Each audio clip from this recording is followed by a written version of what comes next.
Hey, you've reached channel Creative Writing Prose. I'm Robin, and this is my video about 15 female pet peeves in fiction writing, essentially.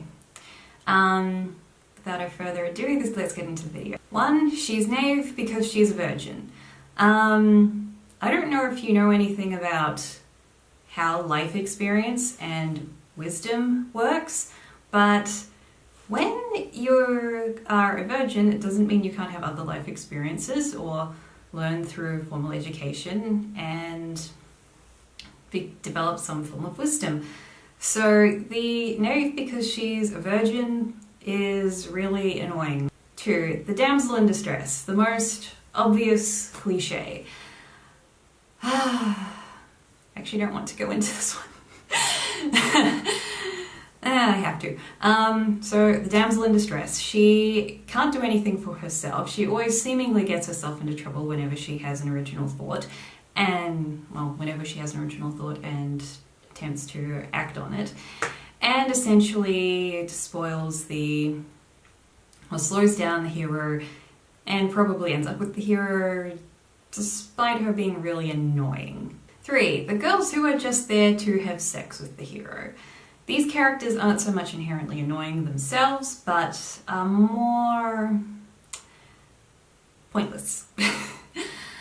They don't contribute anything to the plot, they don't have any real character development. I mean, maybe the occasional supporting character wouldn't have much character development, but when all of these characters just seemingly come and go and don't really contribute anything to the plot, or there isn't a plot twist of some kind with these characters, it kind of can be disappointing and annoying and repetitious when these characters are in the book. 4, the bitter or evil old woman. Why? Because she's evil. Why? Because no explained reason. This is annoying because not all old people are bitter. Some are. Some aren't, and due to that, just, yeah, don't have these underdeveloped characters. 5, Miss Perfect and popular. This because, for one thing, high school happens, and everyone who's sort of a bit of an outsider in high school, like how I was, tend to hate the popular people, and Miss Popular and Perfect, sorry, that type of character, she is very irritating, especially for us women and also possibly for guys as well. She is the pretty, always desired, and essentially is walking pheromones. 6, the porn star. She is essentially the girl who isn't slutty, but she apparently has sex with like 6 guys in the book before you get to the halfway point. And this is usually because the writer doesn't notice that they're essentially writing a character who is doing a lot of these things over and over again. And yeah, hopefully if you are writing this sort of character, you're noticing in the editing stage, towards the editing stage, I might need to rethink this. Yeah. 7, the comfort blanket. This is sort of an odd one, but it's still really annoying. The comfort blanket is the woman who is very supportive of the more sensitive, shy, or awkward guy. It could be his mother, or it could be his girlfriend, or it could be his sister or cousin, whatever, it doesn't really matter. But this particular woman or girl is just there to comfort the hero. She contributes no real point or purpose to the plot, no real insight. Yeah. Miss I don't need men. Now, if you want to have a character that's comfortable being single, then have a character that's comfortable being single.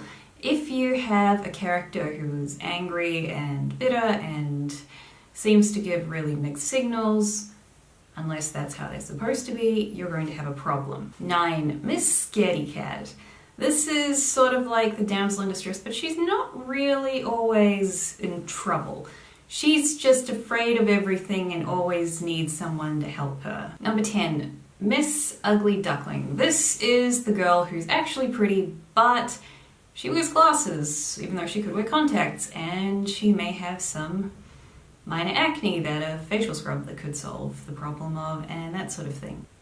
11. Any SJW. Now, of course, this could go for male characters as well, but I think it's more annoying when it's a woman because I think my gender kind of started this SJW junk.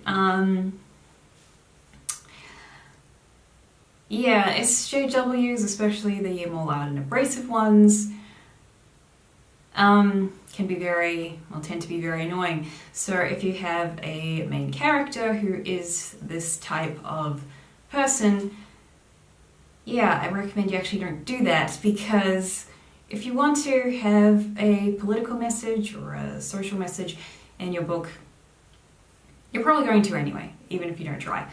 But if you're intentionally doing it that way, I don't recommend it. 12. The Blindconformist. This is the woman who's very traditional. She basically is sorry. She's basically told to do everything. She has no original ideas. She has virtually no independence, and just essentially either keeps her man or whoever her enabler is happy, and it could be evil stepmother, who knows. Just thought I'd say that. And she really just isn't, well, she isn't suited for being a main heroine, but she somehow often is. Number 13, the idiot best friend. There was an idiot best friend in the male character pet peeves of this, and there's one for this one as well, because equal rights, although slightly different. With the female idiot best friend, usually it's a sort of sisterhood sort of thing. She's just overly perky, overly happy, and possibly indecent. Yeah, if you want to have a comic relief character, that's fine. Just be a bit more balanced with it, and again, like with the male comic relief best friend, don't do the whole, oh, we need comic relief, insert character into story here, because plot, when you didn't really think about inserting them or having them going all the way. And yeah. 14. Miss Fix-It. This is the character that tends to be very